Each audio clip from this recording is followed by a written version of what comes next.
আপনি কারো উপকার করতে পারেন আর না পারেন, অন্তত কারো ক্ষতি করিয়েন না। নবীজি সাল্লাল্লাহু আলাইহি ওয়াসাল্লাম এটাও তো বলেছেন যে মসজিদে যখন আসবে কাঁচা পেঁয়াজ খেয়ে তোমরা মসজিদে আসবে না। কাঁচা পেঁয়াজ খেয়ে কেন নবী সাল্লাল্লাহু আলাইহি ওয়াসাল্লাম মসজিদে আসতে নিষেধ করেছেন?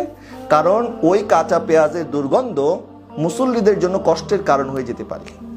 তাহলে যেখানে কাঁচা পেঁয়াজকে মসজিদে আসা যাবে না, মানুষের জন্য কষ্ট না হয়, আর সেখানে কি আরেকজনের গীবত করা যাবে? আরেকজনের হক মারা যাবে? আরেকজনকে মাথায় বাড়ি দেওয়া যাবে? কখনোই না।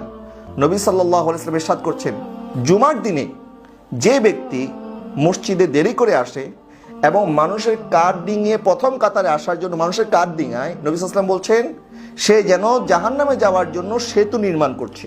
অর্থাৎ মানুষকে যেন তাকলিফ আমরা না দিই, কষ্ট না দিই। নবীজি সাল্লাল্লাহু আলাইহি ওয়াসাল্লাম একবার ওনার কাছে এক সাহাবীর ব্যাপারে অন্যান্য সাহাবায়ে কেরাম এসে বিচার দিল যে ইয়া রাসূলুল্লাহ, এই সাহাবী নামাজের মধ্যে লম্বা লম্বা কেরাত পড়ে, আমাদের কষ্ট হয়।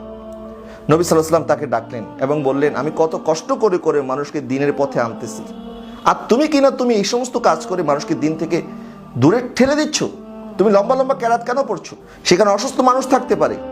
আর ইসলামের প্রাথমিক যুগে নারীরাও জামাতে অংশগ্রহণ করতো। নবীজি সাল্লাল্লাহু আলাইহি ওয়াসাল্লাম নিজেও, নবীজি বলছেন, আমার ইচ্ছা ছিল যে আমি নামাজের মধ্যে কেরাত লম্বা করব, কিন্তু পিছন দিক থেকে যখন বাচ্চাদের কান্নার আওয়াজ পেতাম তখন আমি কেরাত ছোট করে দিতাম, কারণ আমি চাই না যে কেরাত লম্বা হয়ে যাওয়ার কারণে বাচ্চার মার কষ্ট হোক।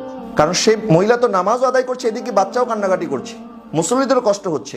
সেই জন্য নবী সাল্লাল্লাহু আলাইহি ওয়াসাল্লাম কেরাত ছোট করে দিতেন। ইসলাম এত সহজ করেছেন আমাদের জন্য, আর অথচ আমরা কথায় কথায় ইসলামের নামে মানুষকে কষ্ট দিচ্ছি।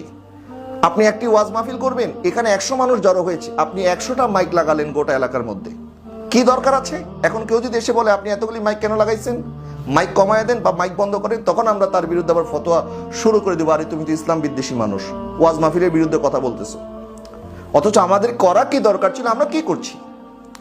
হুজুর পাক সাল্লাল্লাহু আলাইহি ওয়াসাল্লাম একবার এক জায়গায় দাঁড়িয়ে আছেন, এক সাহাবী আসলেন, উনি খুব মোটা তাজা ছিলেন। ওই সাহাবী না দেখে নবীজি সাল্লাল্লাহু আলাইহি ওয়াসাল্লামের কদম মোবারক উপরে পা মোবারক উপরে পা দিয়ে দিলেন বেখেয়ালে।